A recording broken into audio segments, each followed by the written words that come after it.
Hello and welcome to today's lecture. We will continue our discussion on lossless impedance matching network. So, let us have a little bit of review of the previous lecture. So, in the previous lecture we had taken ZL equal to 10 plus j 10 ohm and then we had located that on the Smith chart. One of the important thing I want to mention that any impedance value inside this particular circle, you can use this particular technique where what you do, you locate the impedance value here, you can go up or you can go down, the point can be here or here or here or here. Okay. So, you can go either up or down and then from here take the reflection and then reach to the center point, which I always call bullseye. Think about this, that you are targeting something, so you reach to this thing. So, what you need to do then? You need to do correction from here to here. So, that the losses are minimal and maximum power transfer takes place. So, or in a game of a dart, what happens? You get less marks here and you get maximum marks here. So, there you try to maximize your marks, here we try to maximize that power transfer. So, any impedance value within this particular circle, this approach can be used. Then we had seen two possible design. In one case we had gone up and we realized this particular network. In the other case we had gone down and realized this particular network, and then we had looked at the comparison low pass design versus high pass design, and I had mentioned that low pass design is generally preferable than the high pass design. Then we took another example too. In this particular case now, impedance was not here, impedance is actually within this particular circle. So, when the impedance in this particular circle, now I am taking an example of ZL which is 100 minus j 30, but you can have any other impedance value in this particular region, this particular concept will be applicable. So, from ZL you can't move in this here because you are now in this particular circle. So, take a reflection through the central point, reach to point 2. At point 2, read the corresponding value of YL, which is given by this particular value here. Then now you move along this particular constant circle, and when you move along this here, you can read the new value which is Y1. Remember, real part will be same as this, imaginary part will only change. So, what we need to do? We need to add something in Y. So, anything which needs to be added in Y has to be in shunt. So, what we need to add from 0.14 to 0.5. So, what will be the difference? Difference will be 0.36, and in Y we want to add plus 0.36, and in Y it is always capacitance. So, that will be the capacitance. I have shown the step here. So, the shunt capacitance, you can see that B value will be 0.36, and we can say that j omega c or j is omitted from both the side. So, omega c will be 0.36 divided by 50, that is the denormalized value, and then from here we can calculate the value of c at 2 gigahertz. So, this is the value of the capacitance which has to be put in shunt. So, now from Y1 we took the reflection, went to Z1. Now, the real part of Z1 has to be 1, okay? Otherwise you have made a mistake. Now, read the imaginary value which is minus j 1.1, we need to add plus j 1.1. So, we need to add plus j 1.1, and we have to add in impedance, and anything in impedance to be added, it should be in series, and plus j value will imply omega L or j omega L, j will be here also, and that is comes out to be 55 ohm. And from here we can find the value of inductance, and this is in series. So, this one here completes the design. Okay. So, what we have ZL in parallel with capacitance and then in series with inductance. Now, you can see that these values are very small, okay, and which does happen. That is why we do not generally recommend lumped impedance matching beyond 1 or 2 gigahertz, okay, because these component values become very small. these are good designs at lower frequency. So, generally what do we do at higher frequency? I will tell you that little later on, but let us just look at the alternate design for this also. And this time what we have done, this ZL, go to here, instead of going up, we are going down. So, if you are going down, this was plus j 0.14, you read this value. So, that means now we have to add minus j 0.64, you have to add that, and since we are adding in y and negative value, it will be a shunt inductor, and from here you can calculate the value of inductor, which is given by this, and then from here go through the central point, reach to point Z2. It is very important, whenever you are trying to do this impedance matching, please remember one thing, locate the numbers in the title itself. Okay. For example, number 1 you write ZL, number 2 write YL, you are moving this, write Y2. From here you have taken a reflection, write Z2, and then now at this point we have to add minus j 1.1. So, minus j 1.1 will be capacitance and it will be in series. So, that is a series capacitance which we have to add, and this is the capacitance value, and this relatively completes a design. These values are more readily available compared to the previous value, but again this design is not a very good design in a sense that this is more like a high pass filter, whereas the previous one was low pass filter. So far we have taken two different design using lumped element. In one design we had the ZL value inside this particular circle. In the another design we had the load impedance inside this particular circle. So, now suppose what happens if the impedance is somewhere here or somewhere here. Okay. In that case you can actually use either of these two approaches. Okay. So, what were these two approaches? Suppose if the load impedance was in this particular circle, generally what we did, we added something in series and then we took the reflection and then y was in parallel. In this case what happened? We took the reflection, we reached to y, and then we added something in y which was shunt. So, suppose if the point is somewhere here, then at this particular point what you do? You add something in series and reach to this particular point. From here take the reflection, come to this point, and this will be y equal to 1 minus jb. You add plus jb to the y and that will be a capacitance, you will reach to the center point. Suppose the point was somewhere here, then what you can do? You can again add something in series and then reach to this point, take a reflection, come back over here. However, from here you can also do another thing. Instead of going in series like this, you can actually take a reflection, go to y, and then you can add something in shunt and then reach over here, then you add something in series. So, there are multiple ways to solve the problems when the impedances are neither in this circle or in this particular circle here. So, you always have the option when the impedances are here or also here, you can add first component in series, then in shunt, or the first component can be in shunt or second component can be in series. Okay. Now, once the design is complete, now we have to design a PCB. PCB is printed circuit board. So, let us see how do we do that. So, here let us look at, this is the load.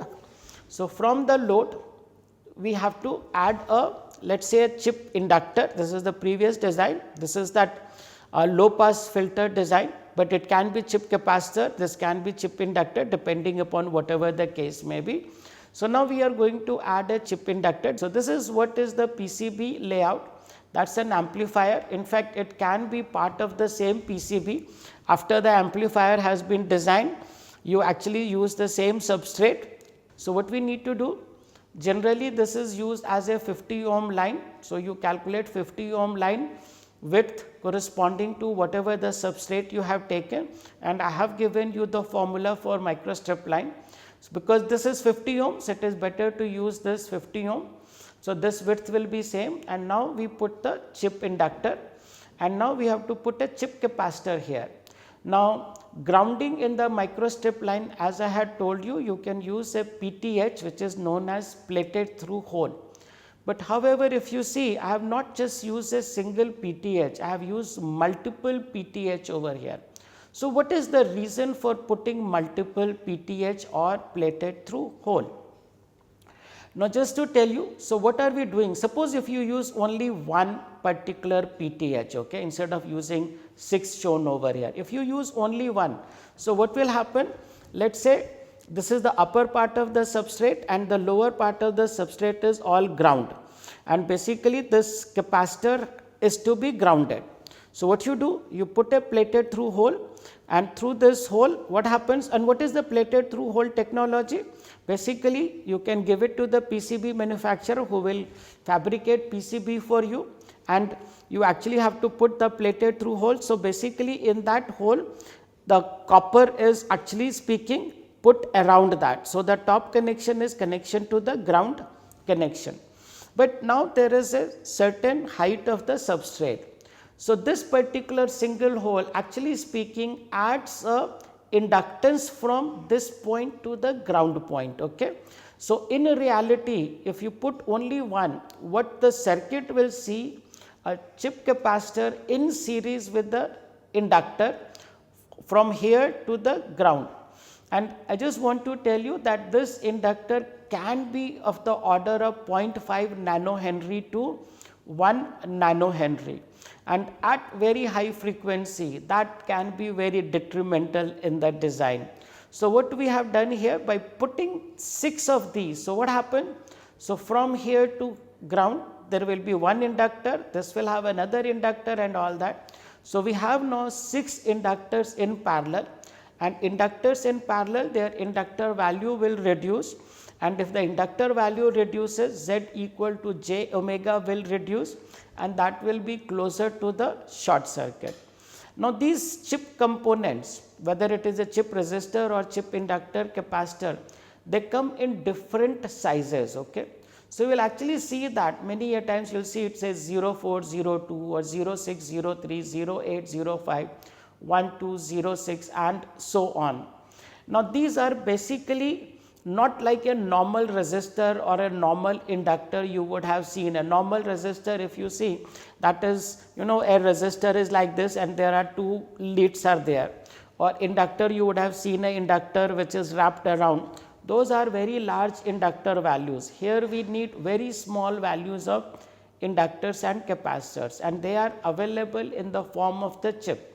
And what these numbers really say, actually speaking, these numbers signify their size. So, what you see, the first 2 digits basically are equivalent to, you put a point before here. So, this, if this is the number, this is 0.12 inches length.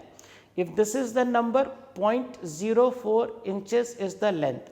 Now, just to tell you, 0.04 inches will correspond to 1 mm. Okay. 0.06 inches will correspond to about 1.5 mm, and then the last 2 digits basically correspond to the width of this particular chip component. So, if it is 02, that means 0.02 inch or 0.03 inch or 0.06 inch, and you can multiply this with 25.4 to get the value in millimeter. So, just to tell you now up to what frequency which one is preferable and how. So, generally speaking, 0402 is preferable at higher frequency, little bit lower and lower and lower. So, if you are designing at a high frequency, I have written the comment also here that up to 2.5 gigahertz 0603 is preferable than 0402 as it has higher power rating. So, in general, this one will work at a higher frequency, this one little lower, this is lower, but still these are all good even in the gigahertz frequency range, but the power dissipation rating is very small. So, typically these values of 0402 or 0603, they can handle only about 0.1 watt, but don't be afraid. Most of the time when we are dealing with the microwave circuits, if you are not looking at the output power side, if you are looking at the input power, most of the power levels may be of the order of 1 milliwatt or even 10 milliwatt, except at the last stage high power amplifier, which can be 1 watt or 10 watt or 100 watt. So, there definitely please do not use these components for impedance matching. So, now we will look into the another scheme which is known as single stub matching. So, the examples are here we are using a short circuited stub. I just want to mention here that in the microstrip technique we do not use series stub matching. You might have studied in your electromagnetic wave course series stub matching or shunt stub matching. Well, in microstrip we do not use series stub, we actually use shunt stub matching also. It is much easier to realize. You can see here this is all the impedance matching technique is, it does not require any inductor or any capacitor, but let us see step by step how we can do that. So, here let us say the example is that ZL is 60 minus J 80 ohm, and that has to be normalized with Z0 equal to 50 ohm. So, the normalized value is 60 by 50 1.2, 80 by 50 is 1.6. Now, you locate this value on the Smith chart. So, this value 1.2 you locate here, you have to minus J, you go down, and that is value is over here ZL. Now, here all the techniques which we have discussed for lumped impedance matching are not at all applicable. So, please do not get confused between the two techniques. So, here you locate ZL.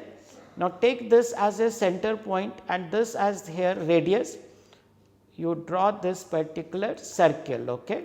So, that is the step 2, that you draw the circle. Okay. So, from here now the next step is you take the diagonally opposite point which will be YL. So, that is a step number 3. Now, this YL at this particular point, what you do? We need to do the single stub matching. So, at this point this is what it is, which is ZL, and now we have reached to YL. And why we did that? It is not same as before that you have to go to the constant R circle or constant G equal to 1 circle, nothing like that over here. Okay. So, here we simply go to this, and now on the Smith chart you will actually see that it is also written that this is a measurement towards generator, or this point here it will be measurement towards load. So, from the load we are moving towards generator or we are moving towards amplifier. So, at this particular point just on this circle itself you keep moving till you come to this particular circle, which you know it is a R equal to 1 circle. So, come to this particular point. So, from here to here we have to add the line length. How do we measure or calculate the line length? What you do? From here you draw the line up to this here, wherever it is cutting from the center you put it over here, and then you can measure the length from here to here. All these things are actually mentioned on the Smith chart. So, just to tell you, suppose this is the point, you can see over here I have shown here this particular point as open circuit and this point as short circuit. Why I have done that? Because we are doing all the matching using shunt stub. So, in shunt if we are adding that shunt we can add only when it is in Y. So, in Y equal to 0 implies open circuit, Y equal to infinity implies short circuit. And from here also I want to mention, so if you look at the scale here it will actually show you 0.25 lambda and comes back here which is 0.5 lambda. So, from here to here half will be something like 0.125 lambda.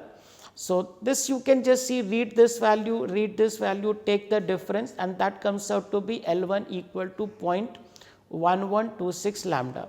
So, what you do at the load, we are moving along the generator. So, you move along this. Now, remember these are all 50 ohm line, you moved along this particular thing. So, that length is 0.1126 lambda and we have reached at this particular point. Now, remember right now everything is in y, okay. So, y1 is equal to what? 1 plus j 1.45. Please ensure this has to be 1, okay. If it is not 1, again you have done something wrong. Now, you read the corresponding value which is plus j 1.45. Now, what is our objective? Our objective is to reach bullseye, which is the central point. So, from here we have to move along this particular thing, but we can also do the same thing using a transmission line. Let us see how we can do that. So, this is a plus j 1.45. So, we have to add minus j 1.45 to this, and that minus addition has to be done in shunt because we are adding something in y. So, what you do? You locate minus j 1.45 on Smith chart, not 1 plus, but minus j, 0 minus j, because 1 you do not have to add anything. So, minus j 1.45, actually all this thing will be at the outer of the circle. So, you locate this point here which is minus j 1.45, and then what you do? You draw the line from here, and if it is a short circuit line, you take this thing from here to this, because this is a short circuit point. I will also give you the design for open circuit stub here also. So, if you have decided to take this particular thing as a short circuited, because I have taken example using short circuited stub. So, from the short circuit, which is this point here, we are moving towards generator. So, if we move towards generator, we stop at this particular point which will be minus j 1.45. Read this length, okay. Again you can read the length from here to here, and that length is L2 which you locate here. So, now this is the length L2 which is 0.096, and that is a short here. So, this is the length L2. So, how do we realize the short circuit? Again short circuit can be realized using a via. Now, I have shown here only single via, but you can actually use even 2 shorted via or 2 PTH here also, and that length will be nothing but equal to L2. So, let us just look at the design. What we have here is an unknown impedance. From this unknown impedance, we took the reflection along this particular circle. The radius of that is given by this. So, you go to this opposite point.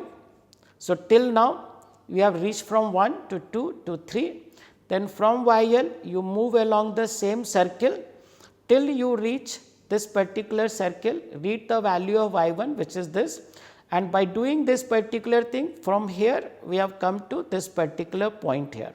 At this particular point the value is 1 plus j 1.45, and from here we are looking at this particular point. So, input impedance we have to look for here, or you can say input admittance we have to look from here, and the value of that what we have to do? We have to add minus j 1.45. So, from short circuit starting point we reach to this particular point here.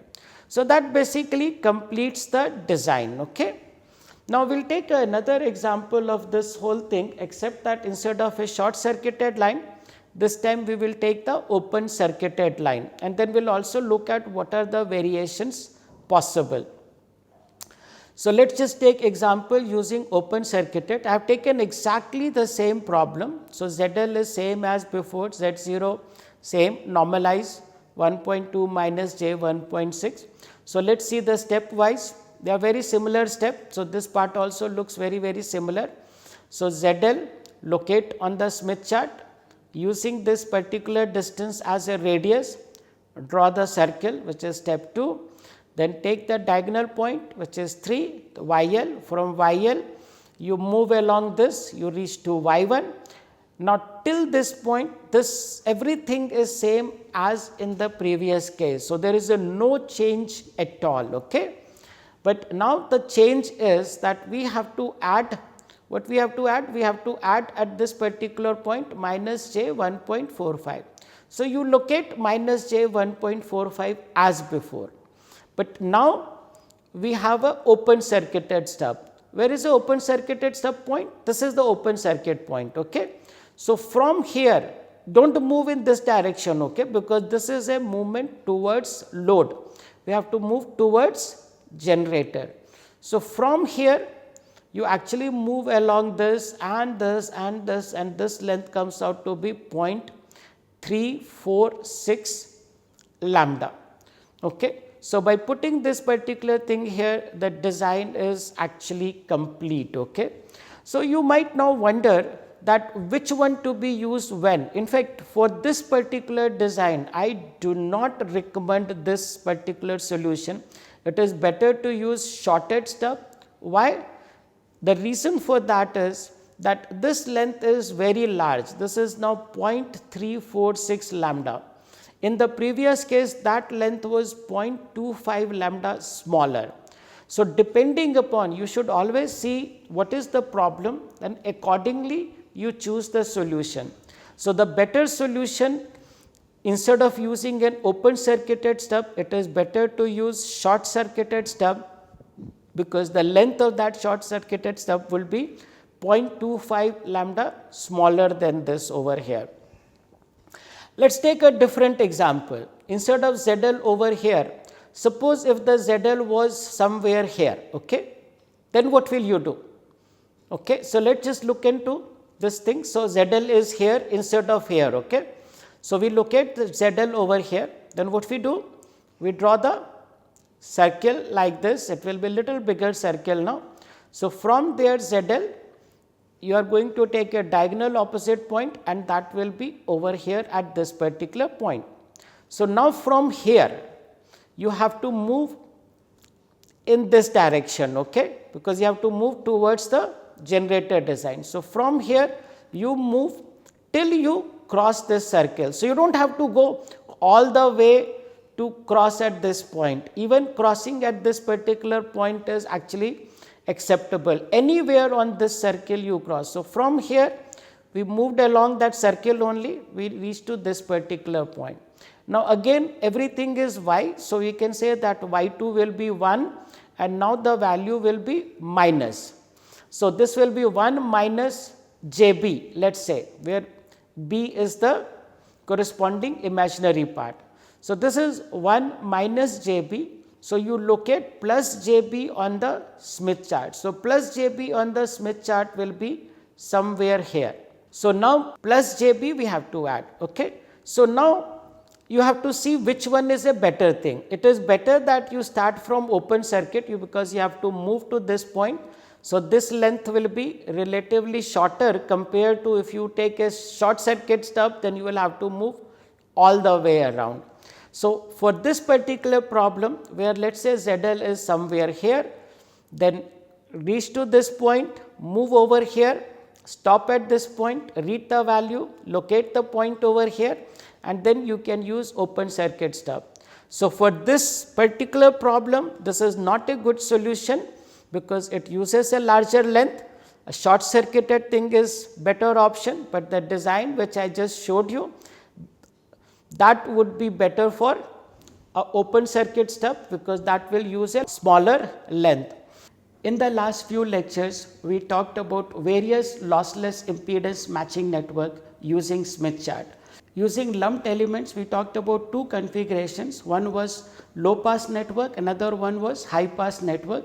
I also mentioned about what are the advantages and disadvantages of these two approaches. After that, I talked about single stub matching technique, in which a shunt stub is placed along with the transmission line to do the impedance matching. So, in the next lecture, I will talk about ABCD and S parameters, followed by various applications of microwave circuits. So, till then, bye, enjoy yourself, work hard, see you in the next lecture, bye.